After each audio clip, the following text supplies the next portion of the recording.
সামনে শিবরাত্রি, আর এই শিবরাত্রি স্পেশাল পর্বে আপনাদের সামনে নিয়ে এসে হাজির করেছি বেলের পানা কিংবা বেলের শরবত।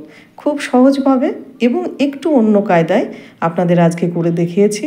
আশা করি নিশ্চয়ই ভালো লাগবে। আর এই বেলের গুণাগুণ সম্পর্কে সবার তো জানা, সেটা নতুন করে কিছু বলতে হবে না। নমস্কার, কেমন আছেন সবাই? নিশ্চয়ই খুব ভালো আছেন। বাসন্তী রান্নাঘরে সবাইকে স্বাগত। আজকে খুব সহজভাবে একটা বেলের রেসিপি আপনাদের সামনে নিয়ে এসে হাজির করেছি। আর এটা খেলে শরীর এবং পেট দুটোই ভালো থাকবে। তাহলে চলুন কিভাবে বেলের শরবতটা করছি একবার দেখিয়ে দিই। তার জন্য একটা বড় সাইজের একটা পাকা বেল নিয়েছি। বেলটা একদম সুপক্ক, আপনাদের দেখাচ্ছি, খুব সুন্দরভাবে পেকেছে আর দারুণ গন্ধ বেরোচ্ছে বেলটা দিয়ে, জানেন। আর বেল কেনার সময় আপনারা খেয়াল রাখবেন অবশ্যই বেলটা যেন খুব ভালো পাকা হয়, না হলে কিন্তু বেলের পানাটা স্বাদ হবে না। এবার নিয়ে নিলাম একটা বোল।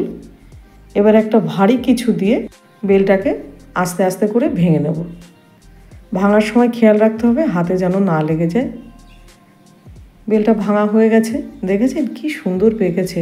ঠিক এইরকম একটা বেল আপনারা যদি নিয়ে আসেন তাহলে কিন্তু পানাটার অনেক স্বাদ হবে, বেলের শরবতটা খুব ভালো লাগবে খেতে। একটা চামচের সাহায্যে বেলের শাঁসটা আমি ঠিক এইভাবে বের করে নেব। পুরো শাঁসটা আমি এইভাবে বের করে নিলাম। এইবার দিয়ে দেবো কফি কাপের 1 কাপ জল। জলটা দেওয়ার পরে হাতটা পরিষ্কার করে ধুয়ে নেব, দিয়ে এবার বেলটা ভালো করে মেখে নেব। জলের সাথে ভালো করে গুলে নেব যাতে পুরো পাল্পটা ঠিকঠাকভাবে বেরিয়ে যায়। আর এই ছিবড়াগুলো এইভাবে ছেঁকে ছেঁকে ফেলে দেবো। হাত দিয়ে পুরোটা ফেলা যাবে না, যতটা সম্ভব আমি ফেলে দিলাম। আর বেলের পাল্পটাও কিন্তু অনেকটাই হয়েছে। এবার যেটা করব, দৌড়ে যাব ছাদে। চলুন ছাদে যাই। ছাদে থেকে এই যে আমার মুসম্বি গাছ, সেই মুসম্বি গাছের 2-3খানা কচি কচি পাতা এখান থেকে তুলে নেব। কি সুন্দর হয়েছে দেখেছেন গাছটা। গাছটা কিন্তু বেশি বড় না, ছোট। এইবার পাতাটাকে পরিষ্কার করে ধুয়ে হাতের মধ্যে যতটা সম্ভব আমি পাতাটাকে নিংড়ে নেব, চটকে নেব আর কি, যাতে পুরো স্মেলটা পাল্পের সাথে মিশে যায়।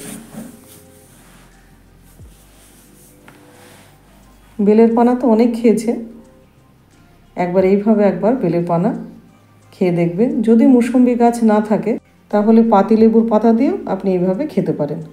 এইবার একটা স্টেনারের সাহায্যে আমি বেলের পাল্পটা খুব ভালোভাবে ছেঁকে নেব।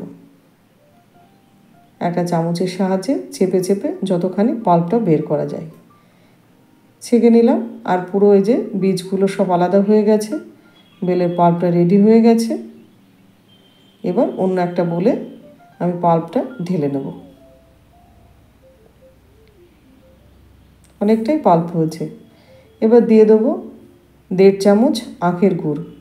বেলের শরবত খেতে গেলে অবশ্যই আপনারা যদি ভাবেন যে আমি হেলদি খাবো তাহলে আখের গুড়টাই ব্যবহার করবেন, যদি উপোস করে থাকেন কিংবা যদি ভাবেন যে আমি চিনি খাবো না। আর যারা চিনি খেতে পছন্দ করেন তারা চিনি দিয়ে খাবেন। রেডি হয়ে গেল বেলের পাল্পটা।